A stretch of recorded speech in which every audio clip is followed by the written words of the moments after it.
have no one to call if they're wrongly arrested. The white person will call their local political committee man or person. They'll call the parents, perhaps, of a teenager, will call the local politician. Yo, what's going on here? My child was arrested just because he didn't have his license. Why didn't you just tell him to go home and get his license? And things like, so the white person has more power. Black people have no connection to the people in power. So you know there's not going to be any blowback on arresting a minority because they don't have any power to complain. And Afro-Americans are not only unjustly arrested, they are not treated with the same respect as white people are. I ran because nobody else ran again? Or if you stop somebody from going through a light, you would say, hey, out of your car. Out of your car. Show me ID. You wouldn't say that. To a white person, you would go up and say, may I see your driver's license, please? And blacks know that. Blacks know when you go, hey, out of your car, now. And then they say, whoa, what did I do? Oh, what did I do? Don't say that. Don't ask me why I'm stopping you. I said get out of the car. And that's right there, you first disrespect. And I saw that happening, and blacks know it's happening. They know it's not happening to white people, so automatically they start resenting the police. Just from little verbal commands, let alone the physicality of grabbing somebody and putting them in handcuffs while you check their ID. Unfortunately, when I would tell other officers, whoa, that's enough, then they would think, hey, what are you? N for the word. What are you, an N lover? N? N for Nigger. And for them not to give you food and water because you're black on the roof, man, that's a hard pill to swallow. The helicopter will fly over us and read the little thing and fly up. They're like, oh, they come and get us. But then they flew over me for a couple of days reading my sign on the roof, and they wasn't trying to do anything. But I saw them rescue all the white people at the building behind the American camp. I said, man, hopefully I'm not right, but let's get all the black people off the roof. All the white people in the wheelchairs on the top of the roof. I said, I hope I'm not right. 15 minutes later, they gave me whatever I need. 15 minutes.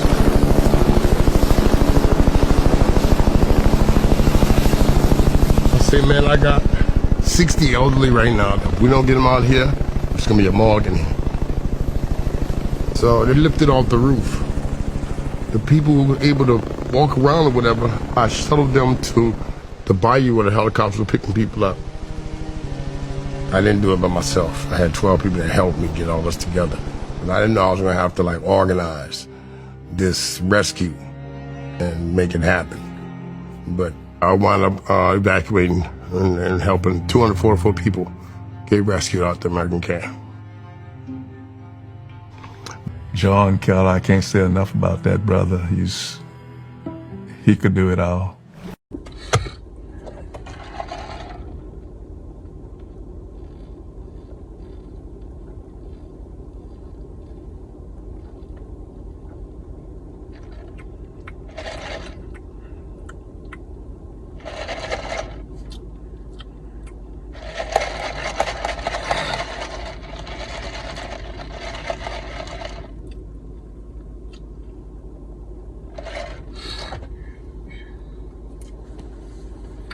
I kind of want to go to McDonald's.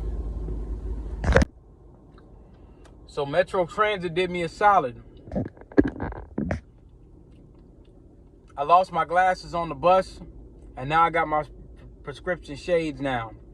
I usually wear them at work because of the light and stuff like that. And you know, my eyes are very, very light sensitive. They're becoming more and more light sensitive as the years go by. And it's because sometimes, you know, when you're in those offices and just the screens and things of that nature. So it's easier for me to wear those. So folks probably wonder, like, damn, you know, it's a cloudy day. Why you keep people looking like this dude looks suspicious? No, it's just, you know. But what I wanted to do is talk about a story. I was going to talk about a story that, yeah, I think I might as well just go ahead and do it.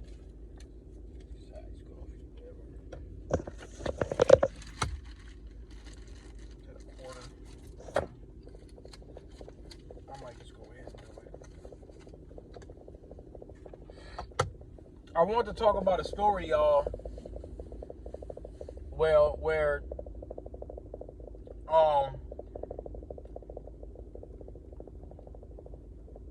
I was interviewing, and I covered this in my second book, but I was interviewing for a tech support position. This was in Little Canada. Now, I planned on going by there today so I could just show y'all Little Canada and what Little Canada looks like, and a walkthrough. And what I might end up doing is I might start taking those videos when I'm kind of driving around and narrate after the fact. That way it's better. That way I can kind of stick to the point. One of the guys basically said I'm kind of all over the place. I admit that I am a little all over the place sometimes, you know. If I just think of a random thought, or if I'm by a landmark or something, I might go into another little story and stuff. And that's not really being focused. So maybe it would sound better if I were to narrate. If I were to narrate after the fact. You know, maybe that's something that I could do, where I could kind of just drive around and then I'll talk about what's going on based on the actual landmarks. And then I could start editing during that time by putting stuff in or showing stuff, or, you know, or whatever. Maybe I can do that. Maybe I could do that in real time, to where when I'm showing the video, I could start pulling up different things and maybe segue that. That way it makes more sense. But this particular story was in Little Canada. I believe during this time, I think I had my marquee around this time. And I was interviewing for a nonprofit in Little Canada. And it was an IT position. The interview went much longer than it should have. I think I had maybe 1 or 2 interviews over there, but I think it was the same day. I'm quite sure it was the same day, because I would have remembered something like this, what I'm getting ready to tell you, based on the statements. The interview went longer because the guy that was in tech, I was talking to him long term, the tech guy, that I would have been taking over a lot of his duties, or working with the database and stuff. It's a nonprofit, so it's small. So it's not as many so-called rules that you would have. It's a lot more flexibility. It's too sweet. I need some other water to water it down. I'm about to go.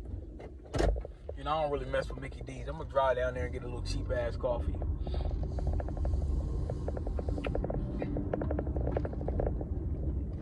$3, $2 maybe. Maybe I'll drive down there. So when I start, you know, when I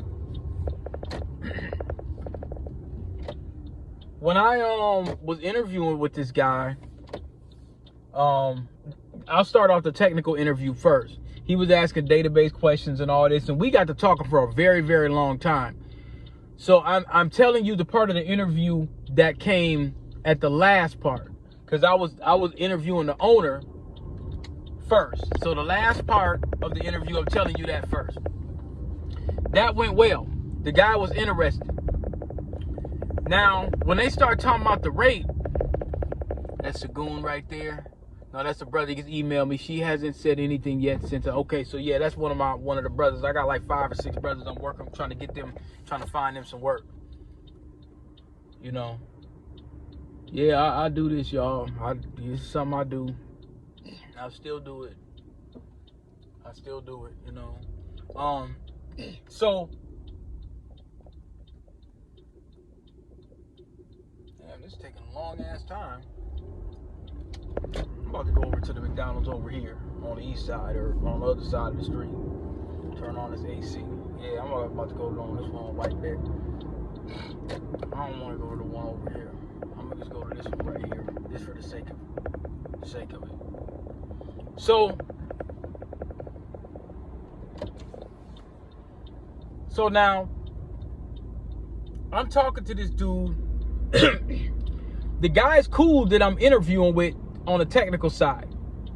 I'm talking to this guy, and he's telling me about all the stuff we would support and this, that, and the third. All right, so let's go back to the first part of the interview, the very first part. This was a nonprofit where they were doing some stuff in like Africa or feeding kids or whatever. You know, it's always one of them weird kind of nonprofits where some white guy that's in charge. It's always some white dude that's in charge, and you know what I'm saying? I don't know, man. He's going on a tangent talking about Africa and things of that nature and whatnot. And, you know, he goes on and starts talking about like, you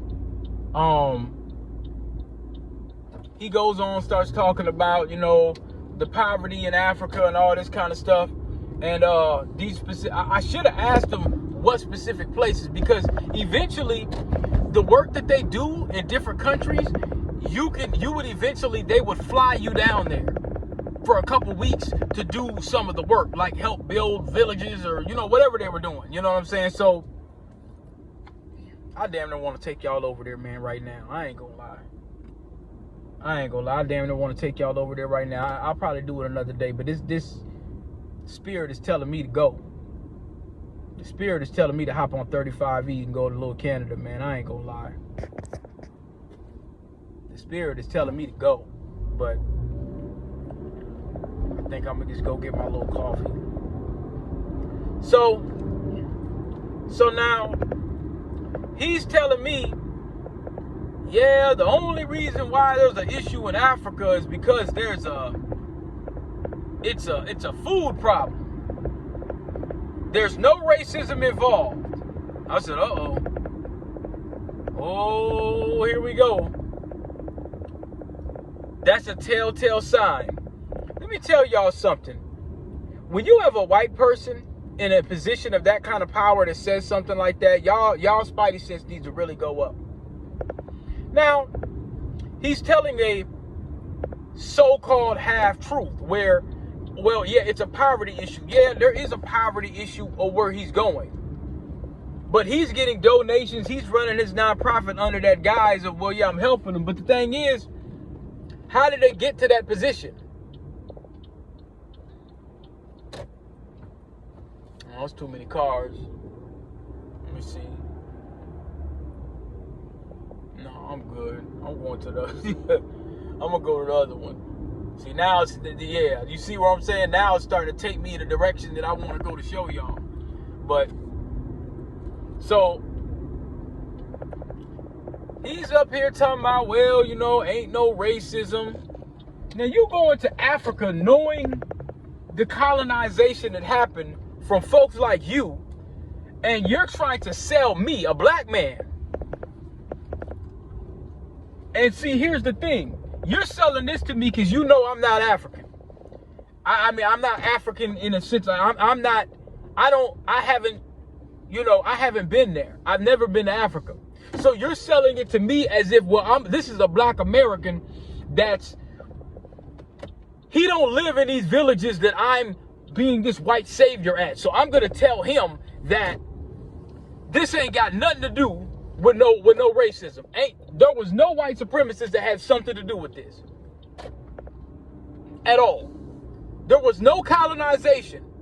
It's all about poverty and hunger.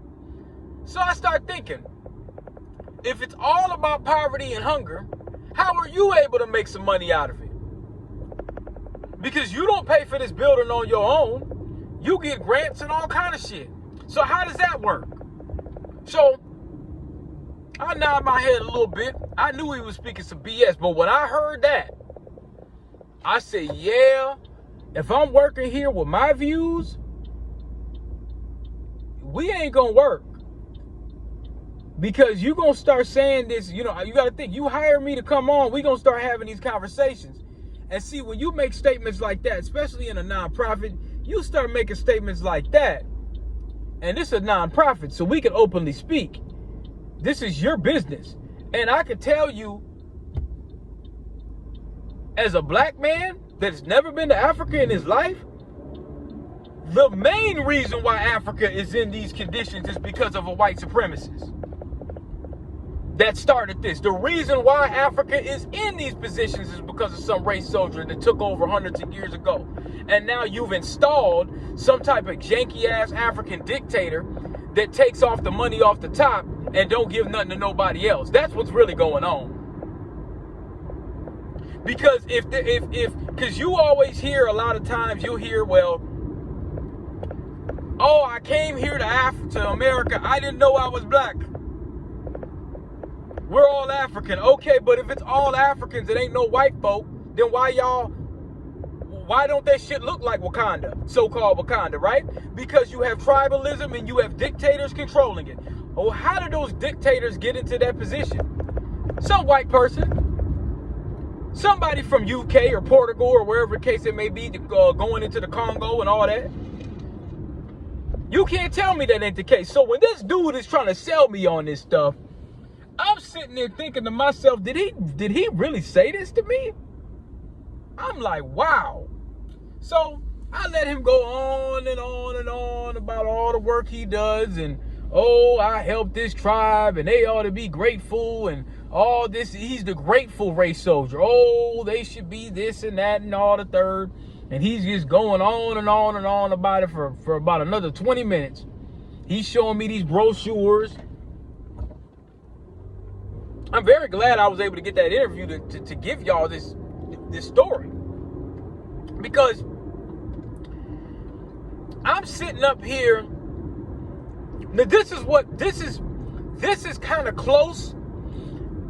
Now that I think in hindsight, this is close to the term that I put in my second book in the glossary guide at the end, grassroots Bob. This is grassroots Bob in a nutshell, but I don't think he is $1 million operation. But you never know. Them little janky, you look at this nonprofit. I want y'all to understand something about Minnesota. You'll be looking at these little white dudes and these white ladies, you know, with they little dreadlocks or they little janky, you know what I'm saying, Rastafari, little janky locks and shit like this, and and they little vegan co-op Subaru. You sitting there thinking, oh man, they ain't really got no money like that, nigga, please. You think that. You think they ain't got no bread like that. You think they ain't sitting on no tickets, or they sitting on no hundreds of thousands of thousands of thousands of dollars through these nonprofits, and then they got something on the side and a little coffee shop. See, you looking at them like, because they ain't got a pair of J's on, and because they ain't got a Cadillac on Vos, or a BMW, or an Aston Martin, that they ain't got no money. That's what you thinking. You're sadly mistaken, sir or ma'am. You're sadly mistaken. These folks be having all kinds of stuff going on. They just don't talk about it, as they shouldn't. You know, you don't tell everybody everything, but they be having all kind of little stuff going on.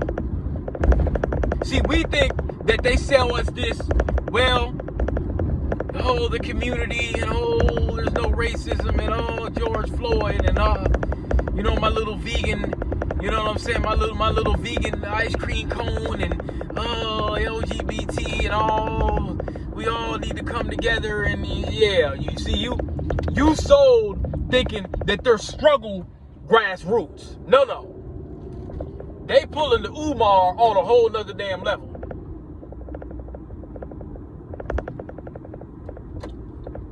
Yeah, they pulling the Umar on a whole nother level. They just do it slick and they get away with it, and then they'll deliver certain things.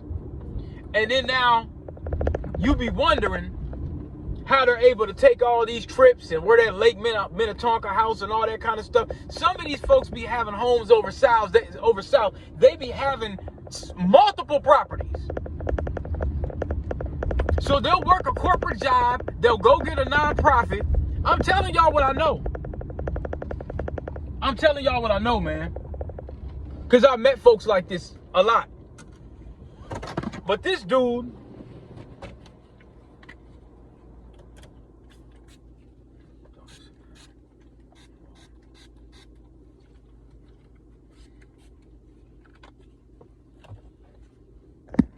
pull it to the driveway in a minute. This dude, he starts showing me these brochures. And all the brochures, you seen the same thing that we saw on the TV. Bunch of young black kids with flies and, you know, they looking hungry and all this kind of stuff right here. And then you see the white savior. You see the white savior. And you see the little volunteer white folks. They might sprinkle a Negro in there, here and there. Because the thing is, the average black American, they ain't buying it just like me. They not buying it. We hear that in an interview. Usually it'd be like a white person, or it might be someone Hispanic or whatever. You might see they'll usually apply for that job and get it. Me being a freedman from this land, we see it for what it is. We gonna look at it and be like, oh hell no, you a colonizer. You're not gonna feel comfortable working that job. And it's not one of them situations where you're going to the job and you're like, well, let me get some inside scoop on this and experience on this. And no, you're going to get into something like that. Hearing a dude like that, he's just starting off in the interview telling you this. Mind you, he's just starting off telling you these kind of different things about there's absolutely no racism involved into why these folks are in this condition. He's starting you off with that. So that's not even the tip of the iceberg. Once you get in the organization, you're going to see some shit. You're going to be sitting up there looking like I'll be damned. They got a whole lot going on. So now you sitting in this building and you looking at the building like, man, this old little janky looking building. It look like it needs some rework. And you think that they're not getting paid from that because it looks like humble beginnings. You think that ain't nobody getting a bag to operate this. Now, keep in mind, this nonprofit ain't too far from the lake. I want y'all to understand that. This nonprofit is not far from the lake. You see what I'm saying? Now, I'm not saying that he done defrauded some money and stole some money or whatever, but I know colonizer talk when I hear it. Non-profit means profit.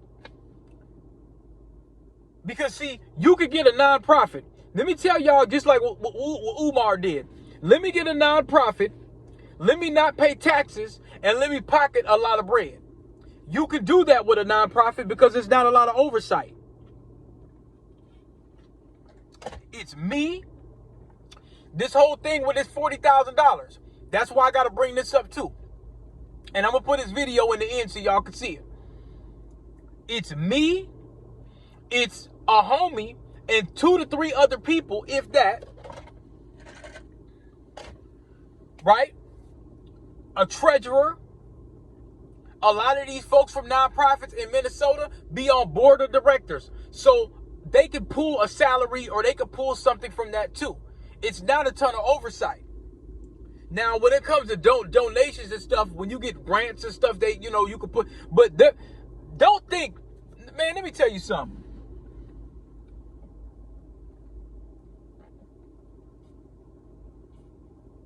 I won't say the name, but you know who I'm talking about.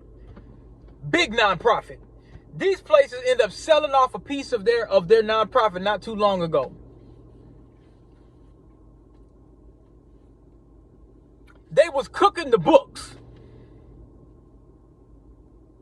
They sold it because it was like a mental health kind of ordeal or whatever. Now, this is some inside shit that I know. I'm just not going to tell y'all which one it was. But I know somebody personally that worked there. And I'm wondering, well, how are you getting these damn checks like this if you only getting paid this amount? They wasn't cooking no books. But what it is the company was cooking the books.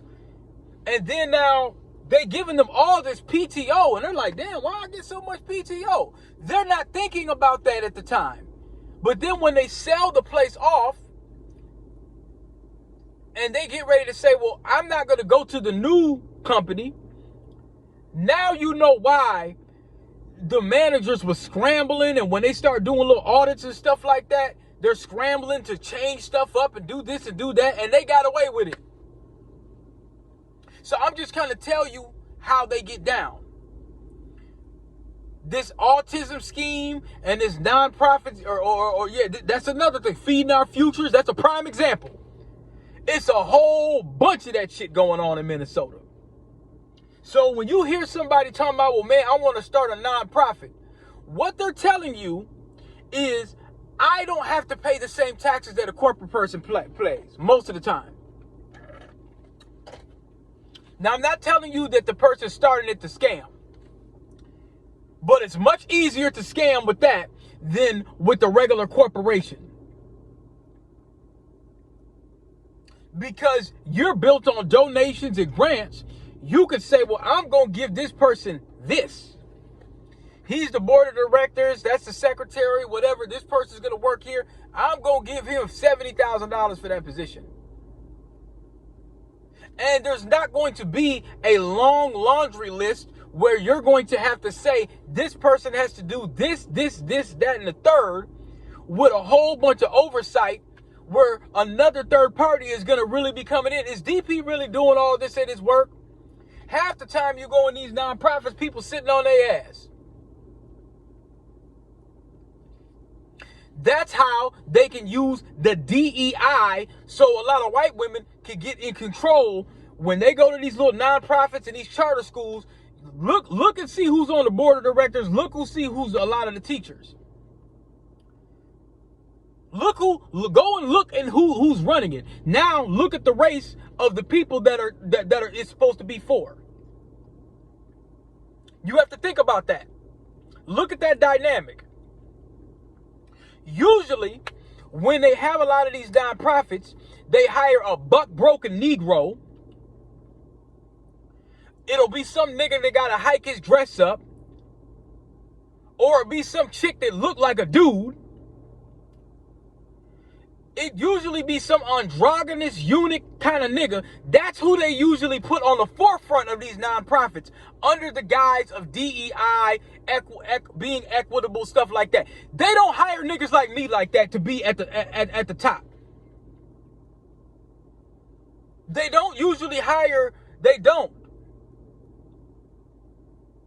do not hire folks that think and talk like me to be running a lot of these kind of upper echelon nonprofits, because I'm not going to go for it. You're not going to tell me it's a bunch of hungry, starving black kids over north on Section 8 and then tell me to prioritize somebody fresh off the boat. I'm not going to go for it. I'm going to say no. So you're not going to be able to have me up in there, because I'm going to say, okay, well, it's some foundationals. They've been here since the 1900s in Minnesota. Everybody else could wait. Put their ass on a long laundry list. They could wait. We got some folks from some descendants that built this damn country and then put in work in this country. Everybody else gonna have to wait. Well, they need help. Wait like we do. They gonna have to wait. See, that's the kind of stuff that I would say. I'd be like, okay, are these freedmen? Are these folks supposed to be in a protected class? They've been here a long time. Well, no, we got somebody that gets literally fresh off the boat. Let's give them all the benefits. Oh, no. They can wait. Put something into this country, pay some taxes, put in a little work, and then we can have that discussion with them. Unless it's a 911 emergency and their eyes falling out. They can wait. You're going to prioritize the folks that's been here first. They going to look at me and be like, nah, nigga, no. It ain't gonna work. He's not equitable enough. So they're not gonna hire somebody with my quote unquote vitriol. They're not gonna do that. So imagine me working with this dude talking about ain't no racism in Africa. It's only because they hungry. That's the only reason why this is going on. And he was adamant. He's tapping on the brochure. There's no racism. Racism has no part of this whatsoever. It's all about poverty and hunger. And then he starts showing me all this stuff about hunger and kids not doing well in school. So he's kind of half babbling now, like, okay, yeah, if you're hungry and you're in school, if you're hungry, you're not going to be able to function. So I understand that. That's why they shut the Panthers down, because they were feeding the people. I get that. But you're trying to cast aside colonization like that. That never happened at all.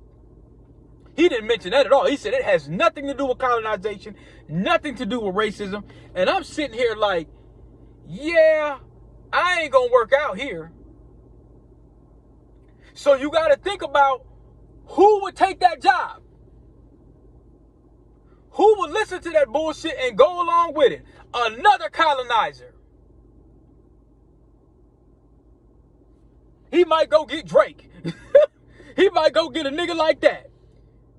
That's who they'll usually get. They'll get some confused mixed Negro and he'll take it. Or a white lady, or maybe somebody that's non-black. They'll go get somebody like that that's gonna say, yeah, I agree. Yeah, you know, I could start as soon as possible. I'm sitting there thinking like, man, I could use this gig. A lot of the stuff, some of the technology I thought like I could have been able to use. Nobody's pressing my bumper every 5 minutes. It might be cool. Maybe I could kind of go to Africa. Maybe I could kind of go see what's going on in the Caribbean and stuff like that. And I said, wait a minute. If I take this, I got to sign up for this bullshit that this dude's talking. So it's not going to stop there. He's going to keep on going on and on and on about it, trying to sell me on this. And I cannot betray Africa like that. I'm not willing to betray Africa. I'm not going to do it. You're not going to tell me that they don't have the problem that it has and get me to sign up on it. So now I'm showing up at the shores as the token Pan-African DEI Negro, Pan-African.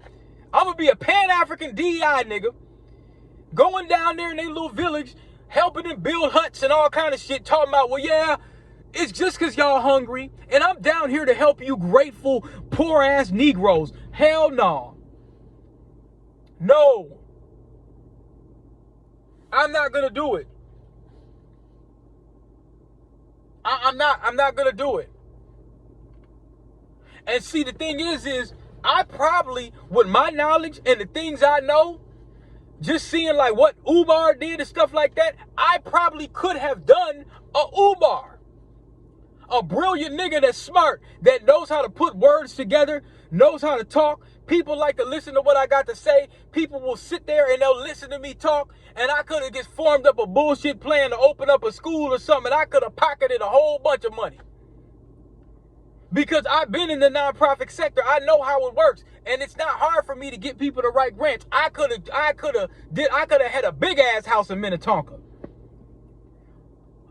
Off scamming and selling my soul. I know I could have done it because I'm smart enough to do it. And I wouldn't have got caught. I wouldn't have did what Umar did. I would have delivered to y'all.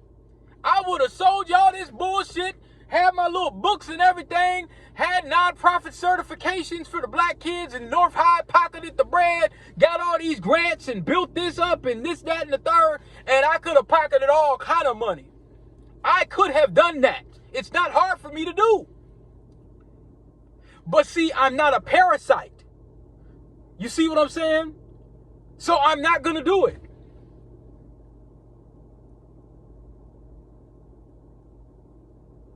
We supported Umar because he had a brilliant mind. Some people didn't like his ego. Oh, he's arrogant or whatever. The nigga's smart. The books, what he's saying in them books for psychology, I use that with my son. Like that stuff, it stands. If he's the psychologist that he really is, I mean, it stands.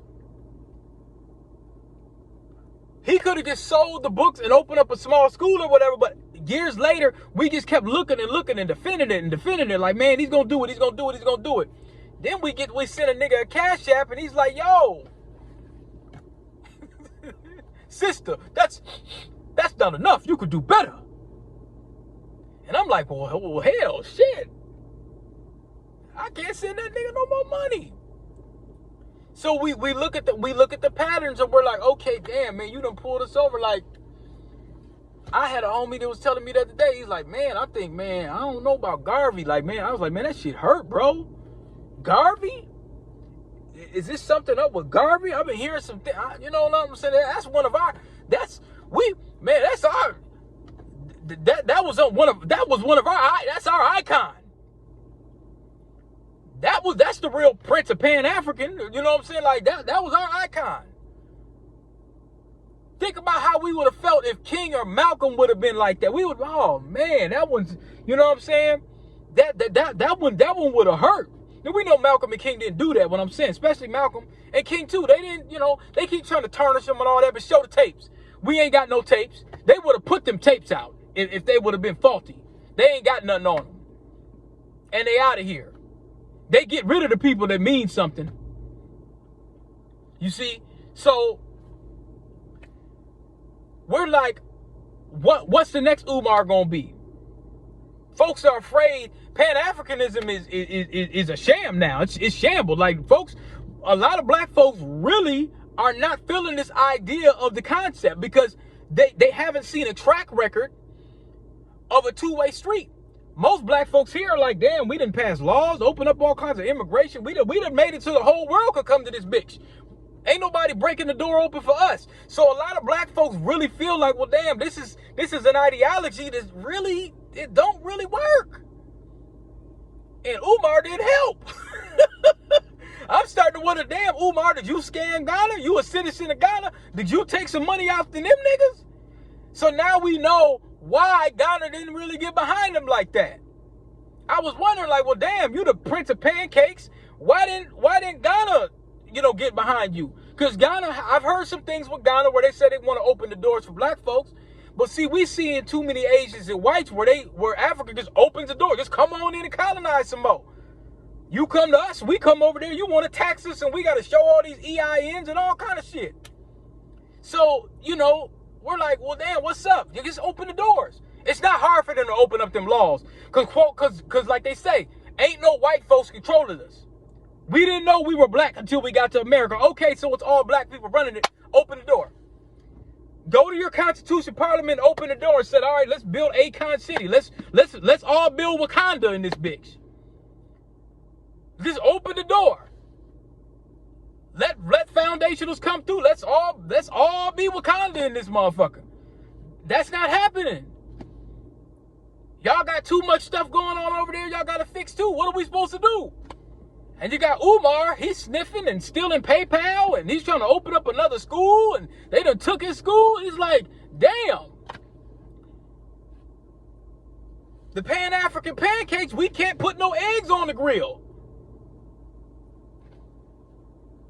That's another reason why I don't want to do no nonprofit, because niggas might think I'm scamming. I'm telling you, Umar done got us down the river. Because here's the thing, man. Umar was, he was convincing. He was real good with what he does. But it's so unbelievable and it hurts so bad because you know what he could have done. He's that brilliant and that smart and that convincing. But when you look at the crowds and you say, damn, this gets a bunch of single mothers for the most part to be going to this thing now. Because the men then said, okay, wait a minute, man, you got to deliver. See, when you deliver, men look at that different. Even if we really don't like you or we might have some suspicions about you with certain things, but if you deliver, we could be like, all right, this nigga stood by his word. Everything he said he was going to do, he did it. But now when you don't do it, we just kind of start hearing excuses. You see what I'm saying? And now you're asking for more support. And we want to support you, brother. We really do. But we can't go against our own carnal logic. I'm a caveman at heart. I got to go with my logic. I'm not going with my heart. I'm going with my logic. I'm going with just pure logic and mathematics. Like, okay, I keep seeing this over and over and over in a pattern, and I'm not seeing no fruition being breathed into it. So we like, damn, we wanna support you, brother, but we can't because we know you haven't delivered. We know you haven't delivered. And we steady fighting for you. We steady fighting like, man, it's gonna happen, it's gonna happen, it's gonna happen. And then after a while, we like, nigga, it ain't gonna happen. It's not gonna happen, bro. And folks that gave you probably tickets, and you haven't put this together. Meanwhile, you got a nigga down in Albany, Georgia, King Randall. He got buses and schools, and he got a whole working system. You see what I'm saying? And so we